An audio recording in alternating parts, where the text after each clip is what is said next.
Hello and welcome to another edition of the How to Grow Your E-commerce Business podcast. I'm here with my colleague Tom. We both run vendub.com. We are a direct-to-consumer e-commerce agency. Also, please get your copy of my book, available in all good bookshops, so you can get it for free. I've dropped the note in the show notes. So today we're going to talk about Google Shopping, how you can use it to grow your e-commerce business. I'm going to be answering the questions, and Tom is going to be asking them.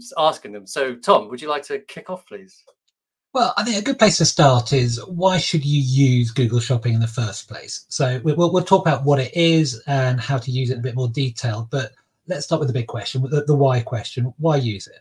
Okay, well, Google Shopping is Google's, well, first off, what is Google? I'm sure everyone knows, but Google's the world's biggest search engine. And Google Shopping are the product-specific search and the ads at the top of the search engine, of the search results page. So this is Google is the second largest place where people go and look for product related search results, the biggest being Amazon. Amazon's got 50%, Google's got 31%. So if you want your products to be seen on Google, that is where the products need to be displayed. Okay, and in terms of sales, but what kind of sales do what percentage of your website sales might you get? Well, it depends. I mean, it's a slightly difficult question to answer, but you should be looking at it probably the majority of your sales. I mean, to a certain extent, as a new business, you're not, you're unlikely to get that many organic sales. So most of your sales are probably going to come from Google Shopping. If you're a more mature business, then you'll probably get a higher proportion of your sales from email and also from SEO. So, it could be, somewhere between 30 and 90% could come from Google Shopping. So it's one of the key channels. It is something you shouldn't be ignoring. And I think it's probably worth saying that Google have increasingly monetized their search results page. So what Google don't want to do is give anything away for free. So all the best real estate on their page up at the top is all paid for. And the unpaid for, the organic results come lower down the page as you're showing now. So which means that SEO is ever less important and paid Google is ever more important. So, if 10 years ago, you didn't think paid ads were that important and SEO was doing it all for you, I bet that is no longer the case. Yes, I mean, it's fair to say that the ads have been taking up more and more of the real estate on the page. And in fact, often there's no unpaid placements above the page. And so the place where people, the first thing they see when they search for something, for example, if they're searching for an iPhone, they'll see iPhones displayed, will be those pictorial ads, the shopping ads that appear right at the top of the page. Now, it's worth saying that the other place these ads appear is in the shopping tab on the Google search results page. This has both a free and a paid bit. So again, the paid ads appear at the top and the free listings appear at the bottom. From experience, it's obviously worth getting the free clicks because free is great, but almost all, like 95% of your traffic will come from those paid ads. Okay, so you're showing what it looks like. What exactly are they? How do they work? Okay, so if you've got a website, first off, before you can do any ads, you need to have a website, right? You need a website that sells something. Google Shopping ads are for physical products, so it can't be for downloads and it can't be for ebooks and stuff like that. It has to be for physical products. So what happens is you have a website and you have a feed, and what we mean by a feed is just literally the product data being pushed over from your website to something called the Google Merchant Center.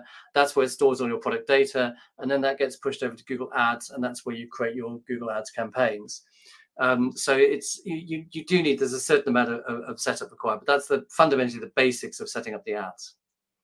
And it's fair to say that systems like Shopify have inbuilt feeds and automatic links through to places like Google. So that whole process can be relatively easily set up. It doesn't require an IT genius to do that. So in terms of creating a Google Ads campaign, how do you start? Okay, so first off, obviously you need your inventory to be on your website. So you need a transactional website, and then you need to probably install an app on that website to create the feed, and you need to have a Google Merchant Center account. and integrate the two, and then so that the content will be appearing in the Google Merchant Center.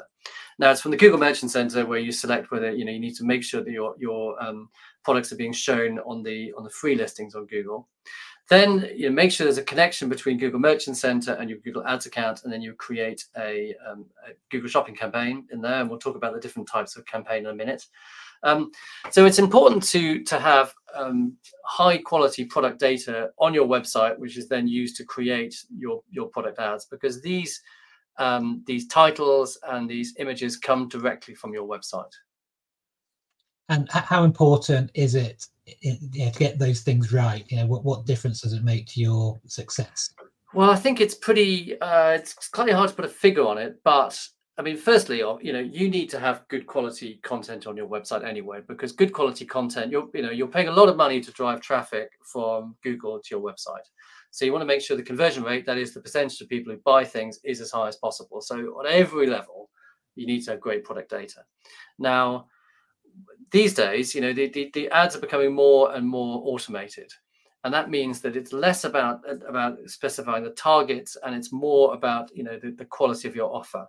So that's fundamentally online. That's the quality of your product data and the quality of your website and the offer, as in your price and your delivery. So that is the success factor all along the kind of the chain between someone clicking an ad to buying, is you need to have good quality product data and a good offer. And that data will appear on your website, but it also appears on these Google Shopping ads. So critical. Mm-hmm. Okay, so if that's an overview of Google Shopping, let's dive into the detail a little bit more. So we love a bit of detail, don't we, Tom? A bit of detail, and the old cliche, retailers' details still apply. Yes. I learned that when I was at Sainsbury's many years ago, but it is still the case. So what are the different types of shopping campaign you can run? Well, there's fundamentally two different types of shopping campaign. There's standard shopping and there's performance max. Now, with standard shopping, you have a bit more control over it. You can, well, first of all, to say this, the Google Shopping ads work in a different way to the traditional text ads. So they work in a different way to the text ads you see at the bottom of the page. In that, for text ads, you will set keyword targets. You say, I want to appear for these keywords. Whereas with shopping ads, you don't set any targets. Google looks at your product data, another reason why you need to have high quality product data with keywords in it. And it will decide, look at these products, and it'll use machine learning to decide which ads for which searches these products will appear. And it's pretty good at that. Now, with Google standard shopping ads, what you can do is you can choose negative keywords to say, I don't want to appear for this. And you also have more control over the targeting, and you have more control over other settings on it. Like, for example, you can do day parting, where you have different bids at different times of day. You have more control, but it's harder to set up and harder to manage. And the other type is Performance Max, which is Google's most recent, most contemporary campaign type, where you have almost no control. But you just provide them with your product data. You give them a target for how much you want to spend. So you give them a ROAS target, and a ROAS is return on advertising spend. So if you gave them a ROAS target of 1,000%, that would mean that you'd want to spend 10%, £10 for every £100 of sales you get. Now, that's a target. Google tries to work to that, but that's the information you're giving to Google. So there's from experience, Performance Max works really well, and you found that, haven't you, Tom, running campaigns? No, in my experience, you can probably get as good a return of Performance Max as you can trying to do it all yourself manually in something like shopping or in traditional Google Ads. So, getting a ROAS of 500%, so that's a 20% cost of advertising, is relatively easy on Performance Max if you have a website that is reasonably good at converting customers. So yeah, I think it's pretty good. 20%, you get 15%. Sometimes it depends on the market you're operating in, and a lot of it is, as you said earlier, how good your conversion rate is. So if you double your conversion rate in your website, you will also double the return you get off your Google Ads investment. It's pretty well as simple as that. Yeah. So I mean, I found, I mean, 10% is, I've never managed to do better than 10%. 10% is really good, and 20% is okay-ish. I'd say 20% is par for the course. Yeah. If you're 15, you know, you're probably, you know, top quartile. If you're getting 10%, well done you. Well, it depends. I mean, so some things, like, I mean, you know, the obviously I mean, to a certain extent, the more you spend, the more sales you'll get, right? Mm-hmm. So if you're looking at something like apparel, like clothing, they would spend a lot more. So, you know, I get, you know, pinged on LinkedIn saying, oh, we're going to ROAS of 3 or something, as in, you know, 300%, which I always look at that, I think it's a bit weak. But then I used to be in an industry where there were no margins. So we used to try and get, you know, we were as tight as possible. And that's a really good point. So, you know, your gross margin determines what kind of ROAS you're happy with. So, you know, a 300% ROAS might be entirely fine if you're making an 80 or 90% gross margin. If your gross margin is 40%, then you're going to need to do quite a lot better than that. Well, the other thing is also, you know, if you have a better idea of the lifetime value of a customer. I mean, if you're selling, I don't know, coffee subscriptions or something where people come back, unlike me, I never come back. I just get the special offer and bugger off. But the other people apparently do that, or they must do. But I used to be in the nursery market, and nobody bought anything. They just had a kid once, it grew up, and they bought it once. Yeah. Don't be in that market. But and there is a setting within Performance Max that allows you to add a fixed sum of money to reflect the fact that, you know, for some products you have a lifetime value of that customer. So, you know, razor blades is a classic one. You buy the handle. You only use them once. Well, I don't use a razor anymore, but you buy the handle and then you have a stream of the blades coming through. So you might be willing to spend, let's say, you know, £100 to acquire a customer for a razor blade handle, even though that handle only, you know, has an RSP of 10 quid. So, you know, because you know you've got this stream coming through. So that's something you can do. I think you need to be really confident of A, your lifetime customer value if you're going to do that, and B, how people are going to in future buy those razor blades. Because if they're going to go through Google Shopping every time, you might be paying again every time that they come. Or you might also be some sort of VC-backed company looking to burn money because it's someone else's. You just spend whatever you like. I think even VCs are more cautious about burning money now. No, they're trying to acquire customers. So yes, put in a spreadsheet. Yeah, be confident of your numbers, I think, you know, and, you know, a spreadsheet isn't always the solution to things, but in e-commerce, a spreadsheet is very often the solution. I think it's a good idea. My experience is that you need to, when you first set up your campaign, you need to give it a small budget, because they can go quite nuts to begin with because there's a learning period. Yeah. When you set it up, when it's just trying to learn about your customers, etc. And you need to, you know, on those days, you know, start off with a £10 a day budget, and then when you can see the kind of performance it's giving you and you're happy with that, slowly, well, not even that slowly, over the course of a few weeks, put the budget up, and then you'll probably get to a point where you'll just have your budget way up, because you don't want to run out of budget on a day. If you're happy with what the ROAS you're getting, put the budget up, you know, your budget up above your daily spend, so you get as many sales as you can at that target. Yeah, and Google is very good at telling you if you are hitting your daily budget. I mean, of course they're good at telling you. Of course it is, yes. In fact, that tends to be, when you talk to Google reps, their advertising stuff, you could, you know, why don't you put down your target and up your budget? I think that's pretty much all they say as far as. Well, I'm going to slightly challenge you on that, because we've had a Google rep. Oh yeah, that's true. And I was really grumpy. I was really grumpy with him, and he was really helpful. Sorry, I apologise.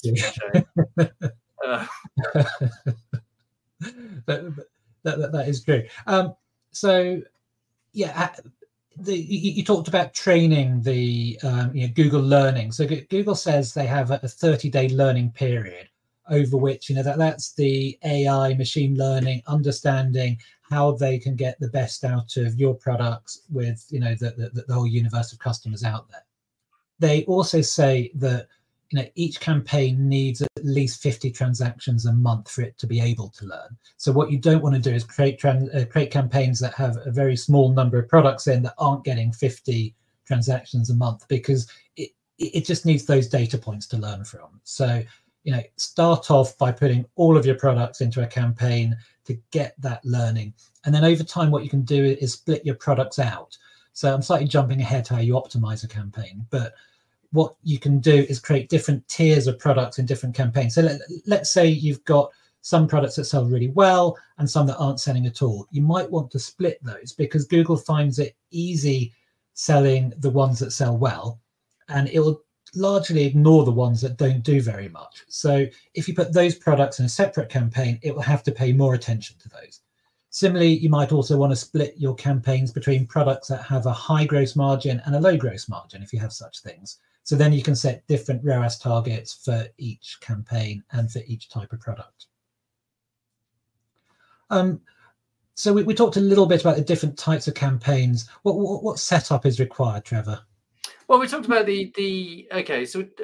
okay, just to reiterate myself, you obviously need a website, you need a feed from that website. So there's, if you Shopify, there's a Google plugin, I think it's called Google and YouTube, or you can use, that's great if you just got, it's a free app. That's great if you just got one, you just want to do one feed. But if you, for example, have got a multilingual website, it wants to do multiple feeds, then you're going to need a more sophisticated feed app. There's quite a few out there. I think the one we've used is called Multi-Feeds, yes, which does the trick. Integrate that into your Google Merchant Center account, and then when you get to Google, then in Google, in Google Merchant Center, it'll give you an overview of feed, and it'll give you ways that you can optimize that. We'll talk about that more in a minute. In Google Ads, you need to set up the campaigns. It'll take you through a campaign process. The important things to set up, particularly on Performance Max, is you need to set up something called audience signals. And that gives, because these days Google has less information to go on because of the lack of track. When Apple did their update, and people turning off cookies, etc. The more information that you can give Google about your customers, the better. So audience signals allows you to give them things like customer data, similar websites, market segments, anything which will tell them more about your products. And we've seen a real jump in performance when these things have been set up properly. So you can, particularly customer data, because if you give people Gmails, then they can know more about their customers, because Google is big brother spying on us, and we just give them the data for free and don't notice it because we are the product. But anyway, so we've seen it's a real way of improving the performance of your site. So they're the things, they're the main things. Have I missed anything out, Tom? I don't think so. I mean, I think it's worth saying that people who will have used Google Ads in the past will have spent lots of time researching keywords. You don't need to do any of that on Performance Max. Performance Max does all of that for you. It's just clever AI, and it just gets on and works out the right keywords in the background. So you're saying it's pretty easy to set up these campaigns. How do you then improve them? Well, I mean, first you need to all the things we've talked about. You need to look at every single part of it and optimize. So you need to talk about the website. You need to have a high quality feed. So that means high quality images. It means high quality descriptions. So the main image needs to be on a. Let's just go back to this. So if you see, if we look at an advert, you need to have the main image needs to be a product on a white background that takes up the whole of the image. No border on it. And then you need to have a description which contains the kind of keywords that people are going to be looking for when they search for your products. You also need to look at the attributes that there's a whole lot of optional attributes. I mean, there's the most important of which is the barcode, and then there's a Google category. There's various other attributes, and Google, this is all information to tell Google about the kind of product it is and the kind of customer it should look for. So an excellent quality feed to begin with. Then we talked about you also think about how much optimize the budget. You don't want to run out of budget, and you also don't want to run out. You want to get your stock levels right. So make sure that the right stock level is going from your website to Google Shopping, because obviously you don't want to be advertising on things you don't have in stock, and vice versa. If you're in stock, you want to be running ads. So that's really important, really basic, but a lot of companies get that wrong all the time. I frequently click on ads and it's not available. Another thing is to have, if you have variations set up on your website, you have like a drop down with the different colors. That means that people will go to a page which has multiple options, and it's best to do that than to have multiple pages for the same product. We talked about audience signals. Also think about the offer you have, and another thing is particularly in terms of the pricing. Now, it doesn't really, Google Shopping doesn't really have a buy box in the same way that Amazon does. The most important thing would be in the first few offers. And Google, any Google ads, they're ordered in terms of something called quality score, which is there's something called ad. The rank of the ad is called the ad rank, right? And the inputs to the ad rank are the quality score, and that, roughly speaking, is Google's perception of how relevant your ad is to the query, and also how much you pay. Mm-hmm. So, and also, another thing in these terms of these things is the price. So if you can be, if your offer is the same as someone else, you've got the same price as someone else's with the same quality score and the same whatever. If you're 1p cheaper, then you'll get that, leftmost position, and you can get software. There's one's called Price Sync, but there's loads of them, which will enable you to reprice against other people's thing for the same barcoded product. So optimize your, so just to recap, optimize your offer, so your pricing, optimize your product data, optimize your audience signals, and make sure that your products in stock and you have the right budget. There's some really good ways of optimizing it. I must have left something out, Tom. I'm sure you're gasping to say something. Well, I was going to say a couple of things. So when you were talking about how Google compares pricing, Google's smart enough to also take into account the shipping costs as well. So it will, look at both, the standard pricing and also the pricing including shipping. So if you're a bit more expensive but include free shipping, don't worry about that. Google will not penalize you. I think the other thing about optimizing it is maybe kind of how do you target? So you talked about targeting in terms of ROAS, but there's other ways you can target your campaigns as well. So you can target for volume of sales. What other ways can you target?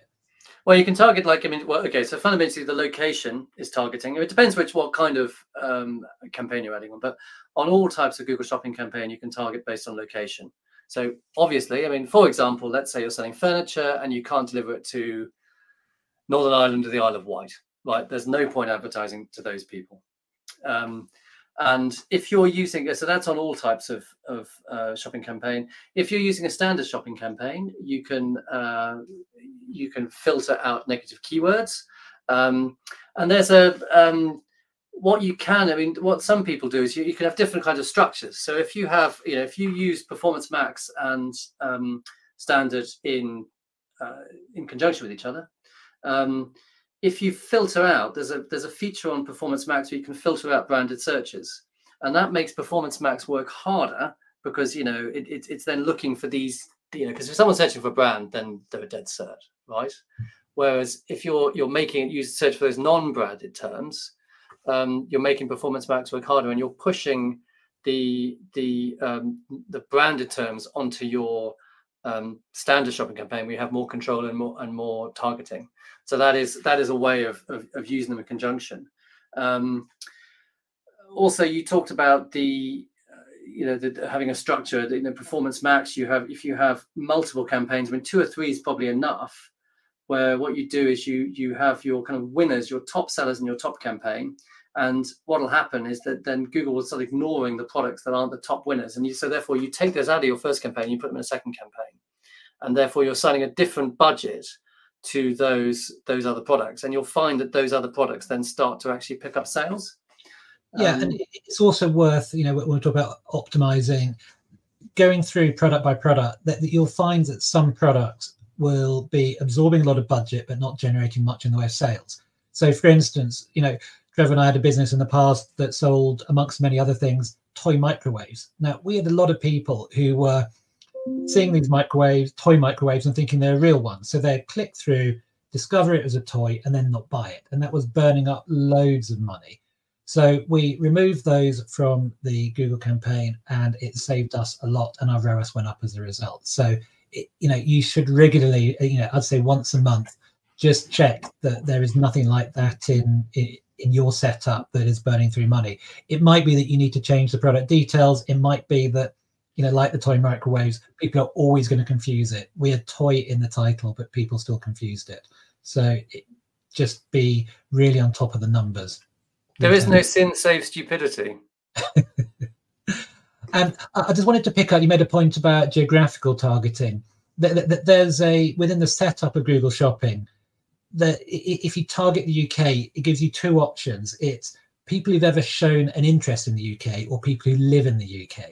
So you need to think about which one you want. And you probably, if you are a UK-based business, want people who live in the UK, not people who have shown an interest in the UK. Worth thinking. What you don't want to do is select nothing like I've done in the past, and then you get masses of people from Iraq and India clicking on adverts and not buying anything. And costing you an awful lot of money. Which is why you need to have it at £10 on the first day, so you don't screw it up like I did.